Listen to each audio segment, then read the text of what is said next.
Hello बच्चों, आज का हमारा वही टॉपिक है वायरसेस वाला।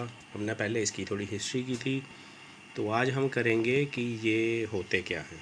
तो देखो, जैसे इसकी डेफिनेशन लिखी है ये पेज नंबर 27 पे कि होता क्या है।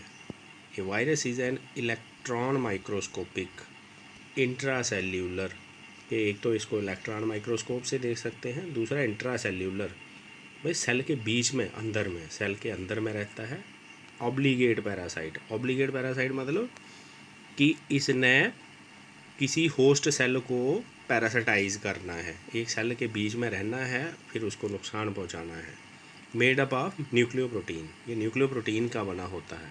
ठीक है, कि फिर एक बार फिर से डेफिनेशन देख लो इसकी। ये virus is an electron microscopic intracellular obligate parasite made of nucleo proteins. ठीक है, और न्यूक्लिक एसिड कौन सा होता है इसमें, या डीएनए या आरएनए, कभी दोनों इकट्ठे नहीं होते।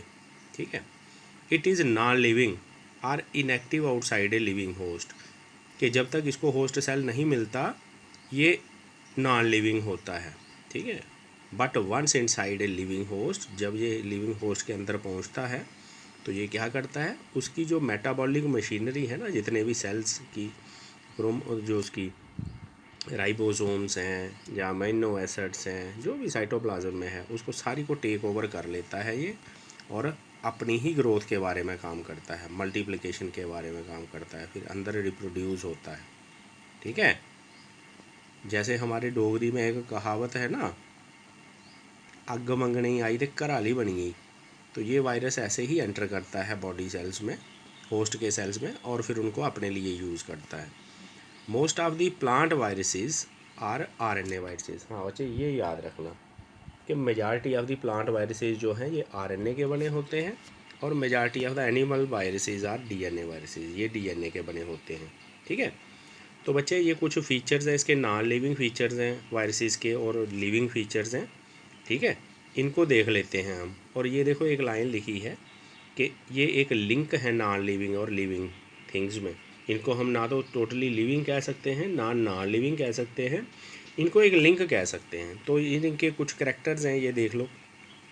पहला करैक्टर क्या है, non living, they lack cellular structure.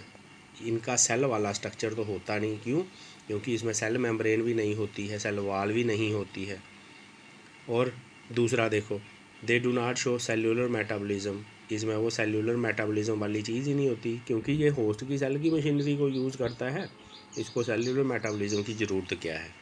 Respiration होती है एनर्जी लेने के लिए, तो इसने एनर्जी जो होस्ट सेल की यूज़ करता है। तीसरा देखो, they can not exist independently, independently ये एग्जिस्ट नहीं कर सकते। ठीक है, जैसे कोविड वायरस का ही देखो आज चल रहा है, वो कह रहे हैं कि अगर आप इसको छूओगे नहीं तो ये खुद ही मर जाएगा अपनी मौत।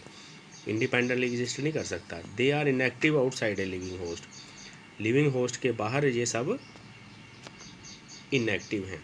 दे can be crystallize or made into powdered form. हाँ, ये है नॉन लिविंग का।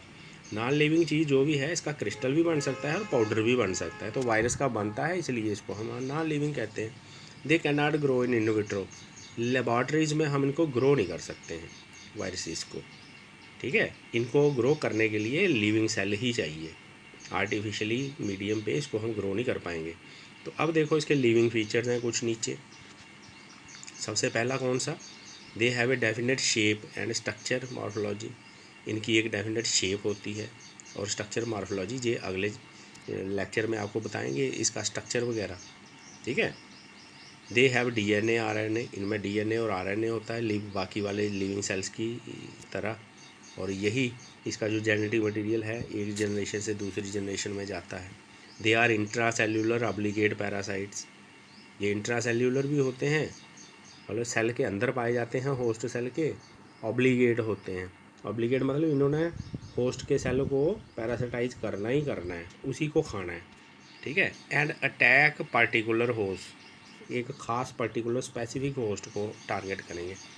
अब ये जो देखो, जैसे कोविड है 19, ये भी वायरस है, तो ये अब ह्यूमन बींग्स में आ रहा है और किसी को ये इन्फेक्ट कर नहीं रहा, तो इसका मतलब इसका होस्ट जो है स्पेसिफिक होता है, किसी का भी, किसी भी वायरस का।